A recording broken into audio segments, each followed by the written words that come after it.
Good morning everyone. BSc home science part 1 की human physiology की e learning classes में मैं आपका स्वागत करती हूँ। आज हम जिस टॉपिक के बारे में बात करेंगे वो है यूरिनरी सिस्टम।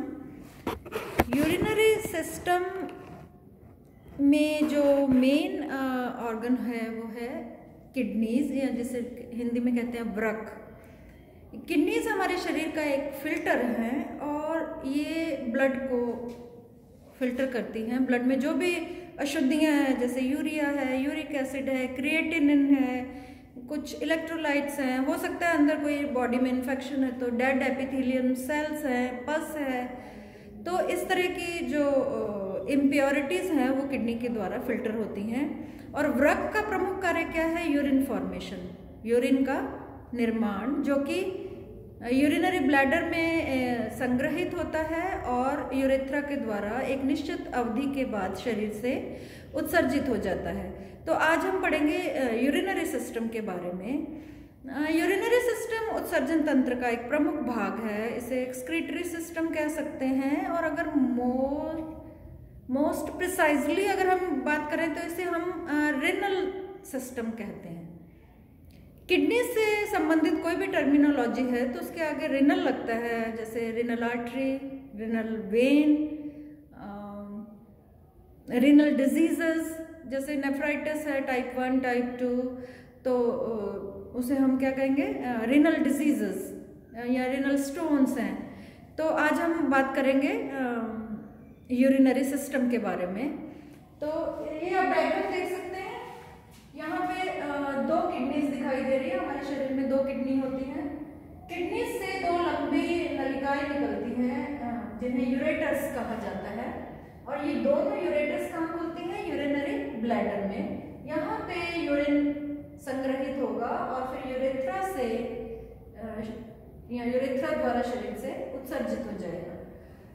अगर हम संरचना देखें तो यहाँ पे क्या है? अधोमहाशिरा दिखा रहे हैं।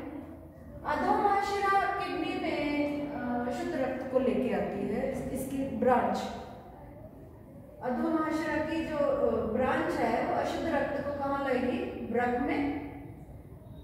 इसके अलावा इसके ऊपर दो ग्रंथियां हमने दिखा रखी हैं जिन्हें कहते हैं एड्रीनल ग्लैंड। इसके अलावा हमने यहाँ महाधमनी दिखा रखी है। तो अधोमहाशिरा भी दिखा रखी है और इसके साथ जुड़ी हुई महाधमनी भी दिखा रखी है। अब हमने ये दोनों जो बड़ी वाहिकाएं हमारे शरीर की, सबसे बड़ी वाहिकाएं, धमनियों में सबसे बड़ी धमनी कौन सी है? महाधमनी, जिसे कि एओर्टा कहा जाता है। तो उसकी एक शाखा वृक्क को शुद्ध रक्त पहुंचाएगी। शिराएं दो हैं महाशिराएं, ऊर्ध्व महाशिरा और अधोमहाशिरा। तो ये अधोमहाशिरा वृक्क से अशुद्ध रक्त को लेके जाएगी और हृदय तक पहुंचाएगी फिल्टर होने के लिए। ये जो दोनों किडनीज हैं, यद्यपि पूरे शरीर का रक्त छानती हैं, लेकिन इसका जो स्वयं का अशुद्ध रक्त है वो कहाँ जाएगा? हार्ट में। हार्ट से कहाँ जाएगा? लंग्स में, और वहाँ जाके ये फिल्टर होगा। उसमें से ये ऑक्सीजन ले लेगा और कार्बन डाइऑक्साइड को हम उच्च श्वसन द्वारा शरीर से निकाल देते हैं। तो ये बेसिक से स्ट्रक्चर है कि कैसे किडनीज यूरिन को बनाती हैं, ब्लड को फिल्टर करती हैं, यूरिन को बनाती हैं, और जो यूरिन बन जाता है तो दोनों यूरेटर्स, ये पतली नलिकाओं द्वारा छन यहाँ से होता हुआ कहाँ पहुंचेगा? यूरिनरी ब्लैडर तक। अब अगर हम किडनी की बात करें, किडनी एक बीन शेप, राजमा की शेप होती है, जैसे एक बीन शेप्ड स्ट्रक्चर है जो कि डार्क ब्राउन रेड कलर की होती है, और इसके ऊपर एक सौत्रिक उत्तकों का आवरण होता है जिसे कि रिनल कैप्सूल कहते हैं। यहाँ हमने लिख रखा है रिनल कैप्सूल। तो ये कैप्सूल नुमा संरचना में ढकी रहती है। और अगर हम इसकी स्ट्रक्चर देखें तो ये वाला भाग इसका, क्योंकि ये ऐसी संरचना है, यहाँ से दबी हुई है, यहाँ से बीच में से, जैसे राजमा की स्ट्रक्चर होती है। तो यहाँ का ये जो क्षेत्र है ये क्या कहलाता है? हाइलम। हाइलम से ही रक्त वाहिकाएं इसमें प्रवेश करेंगी या निकलेंगी। तो आपको पता है जो रीनल धमनी है, रीनल धमनी शुद्ध रक्त को यहाँ लेके जाएगी और अशुद्ध रक्त किससे बाहर जाएगा? रीनल शिरा द्वारा। तो हमने यहाँ दिखा रखा है। ये जो भाग है हाइलम से होती जो रक्त वाहिका जा रही है वो क्या पूरा भाग क्या कहलाता है? पेल्विस। ये जहां से रक्त वाहिका या तो जा रही है या निकल रही है, जहां से यूरेटर निकल रहा है, तो यूरेटर का हम पहला भाग को हम क्या कह सकते हैं? पेल्विस। इसके अलावा इसमें ऐसे पिरामिड जैसी संरचनाएं होती है वृक्कों में, तो यहाँ पे ये जो अर्धचंद्राकार संरचनाएं बन गई उन्हें क्या कहते हैं? कैलिसिस। प्रत्येक वृक्क में 6 से 10 कैलिसिस होती हैं। इस कैलिसिस में ही रक्त का संग्रहण होता है। जब यूरिन बन जाता है तो इसके बाद ये इस यूरेटर, ये यूरेटर और ये सेम थिंग है, ये यूरेटर में से होता हुआ कहाँ पहुंचेगा? यूरिनरी ब्लड तक। इसके अलावा अगर हम संरचना देखें तो ये बाहरी भाग इसका कॉर्टेक्स कहलाता है और अंदर वाला भाग क्या कहलाता है? मेड्यूला। दिस वन आंतरिक भाग मेड्यूला कहलाएगा और बाहर बिल्कुल आउटर पार्ट क्या कहलाएगा? कॉर्टेक्स। तो वृक्क के मुख्यतः 2 भाग होते हैं। इसके अलावा यहाँ पे मैंने लिखा है यूरोथीलियम। पूरा यूरिनरी सिस्टम एक विशेष प्रकार की झिल्ली से ढका रहता है जिसे कि यूरोथीलियम कहते हैं और ये अंतर्वर्ती उपकला से बना हुआ होता है जिसे कि इंग्लिश में कहते हैं ट्रांजिशनल एपिथेलियम। बाकी शरीर में कहीं भी ऐसी लाइनिंग नहीं होती जो कि अंतर्वर्ती उपकला से बनी हो। तो ये जो अंतर्वर्ती उपकला है जो कि पूरे यूरिनरी सिस्टम को ढके रहती है, इसका प्रमुख कार्य है ये इस यूरिनरी सिस्टम को फ्लैट कर सकती है और फैला सकती है। इसमें ये विशेषता होती है, तो चपटा भी कर सकती है, स्क्वीज कर सकती है और उसे फैला सकती है। तो ये इसकी एक खासियत है कि यूनिक लाइनिंग होती है पूरे यूरिनरी सिस्टम में जिसे कि यूरोथीलियम कहते हैं। तो ये एक बेसिक सी स्ट्रक्चर है यूरिनरी सिस्टम की जिसमें कि हमने महाधमनी भी दिखाई हुई है और अधोमहाशिरा भी दिखाई है। तो जो महाधमनी है उसकी एक शाखा निकलेगी जिसे कि रीनल आर्टरी कहेंगे जो कि वृक्कों को शुद्ध रक्त की संपूर्ति करेगी और जो रीनल शिरा है वो अशुद्ध रक्त को लेके अधोमहाशिरा तक पहुंचाएगी जो कि हृदय के दाएं भाग में खुलती हैं दोनों महाशिराएं। तो क्योंकि ये शरीर के नीचे वाले भाग से अशुद्ध रक्त को लेके जाती हैं तो इसलिए ये अधोमहाशिरा में खुलेगी। कुछ बेसिक से स्ट्रक्चर है ह्यूमन फिजियोलॉजी में जो कि जैसे आपने अगर हार्ट की स्ट्रक्चर ढंग से पढ़ी हो तो आपको समझ आ जाएगा कि कौन कौन से ब्लड वेसल्स, क्योंकि महाधमनी कहाँ से निकलती है? लेफ्ट वेंट्रिकल बाएं निले से और उसकी असंख्य शाखाएं प्रत्येक ऊतक को शुद्ध रक्त पहुंचाती है। कोई भी अंग होगा वो हमारी बॉडी में जितने भी अंग हैं उसको शुद्ध रक्त कौन पहुंचाएगा? महाधमनी की शाखाएं।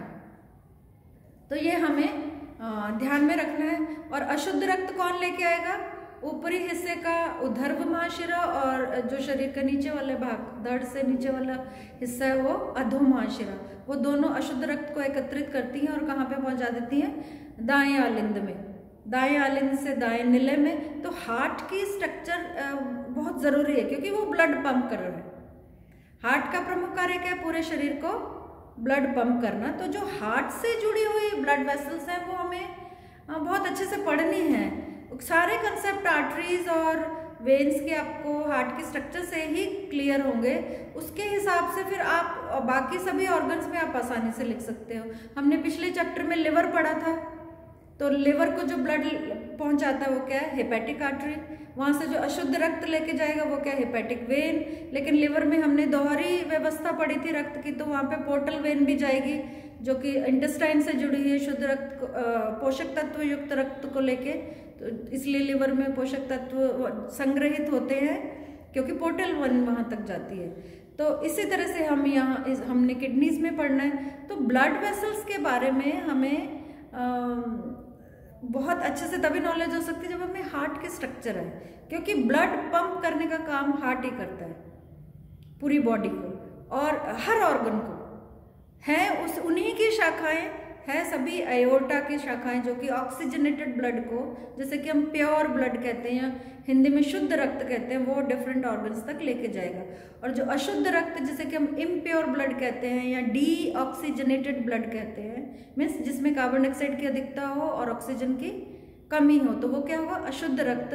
तो वो अशुद्ध रक्त कहाँ खुलेगा, वो शिराओं के द्वारा, जिस अंग की शिरा होगी उसके। अब जैसे यहाँ जो किडनीज का अशुद्ध रक्त है वो किससे जाएगा, रेनल वेन, रेनल शिरा द्वारा या वृक्क शिरा द्वारा अधोमहाशिरा में पहुंच जाएगा, या वो जो शिराएं वो अधोमहाशिरा में खुलेंगी। और अधोमहाशिरा पूरे शरीर का जो अशुद्ध रक्त है, जो धड़ से नीचे वाले ऑर्गन्स हैं, वो हृदय तक, हृदय के दाएं भाग तक या दाएं आलिंद तक पहुंचाएंगे। जो ऊपरी हिस्से का अशुद्ध रक्त है वो उधर्व महाशिरा द्वारा कहाँ पहुंचेगा, हृदय के दाएं आलिंद में। तो जो हार्ट के स्ट्रक्चर है आपको टिप्स पे होनी चाहिए, उसी से आपके आधे से ज़्यादा कॉन्सेप्ट तो क्लियर हो जाएंगे। अगर आपको हार्ट के स्ट्रक्चर आते हैं तो ये सर्कुलेशन में आपको कोई दिक्कत नहीं आएगी। और बॉडी हमारे सभी ऑर्गन एक दूसरे से जुड़े हुए हैं, तो हमें हर चीज़ को थोड़ा सा ध्यान रखना है। और अगर आपको डायग्राम आता है तो आप आराम से लिख सकते हो, आपको किसी भी चीज़ को रट्टा लगाने की ज़रूरत नहीं है। तो बहुत आसान सी स्ट्रक्चर है, आपको यूरिनरी सिस्टम बनाना है और एक वृक्क की संरचना बनानी है। अब ये नेक्स्ट कल हम करेंगे नेफ्रॉन की संरचना, जो कि जनरली एग्जाम में पूछी जाती है, फुल क्वेश्चन आता है। ये जो किडनी है इसमें 10 लाख नेफ्रॉन होते हैं, इसकी बेसिक यूनिट है। वो ही फिल्टर का काम करते हैं, वो ही ब्लड को छानेंगे और उससे यूरिन का फॉर्मेशन होता है। तो हम कल स्ट्रक्चर पढ़ेंगे नेफ्रॉन की। आप इसका स्क्रीनशॉट ले सकते हैं इस डायग्राम का। और आपका होमवर्क है कि इस डायग्राम को आपको बनाना है, लेबल करना है और अपनी ही लैंग्वेज में, जैसा कि आपने ये डायग्राम देखा है या मुझे सुना है, अपनी ही लैंग्वेज में लिखना है। आपको किसी भी बुक से कॉपी नहीं करना, अपनी लैंग्वेज में लिखिए। और आप दोबारा आपको याद करने की ज़रूरत ही नहीं पड़ेगी, क्योंकि जब हम पढ़ते थे हमारे टीचर ऐसे ही पढ़ाते थे कि आपको बुक की ज़रूरत नहीं है, आपको डायग्राम देख के ही लिखना है, बशर्ते कि आपका डायग्राम वेल लेबल्ड हो और सही लिखा हो। कुछ भी अगर आप टर्मिनोलॉजी लिखते हैं, चाहे हिंदी में चाहे इंग्लिश में, वो गलत नहीं होनी चाहिए। तो आशा करती हूँ आप आसानी से इस डायग्राम को बना लेंगे। कल हम स्ट्रक्चर करेंगे, structure of the nephron. Thank you.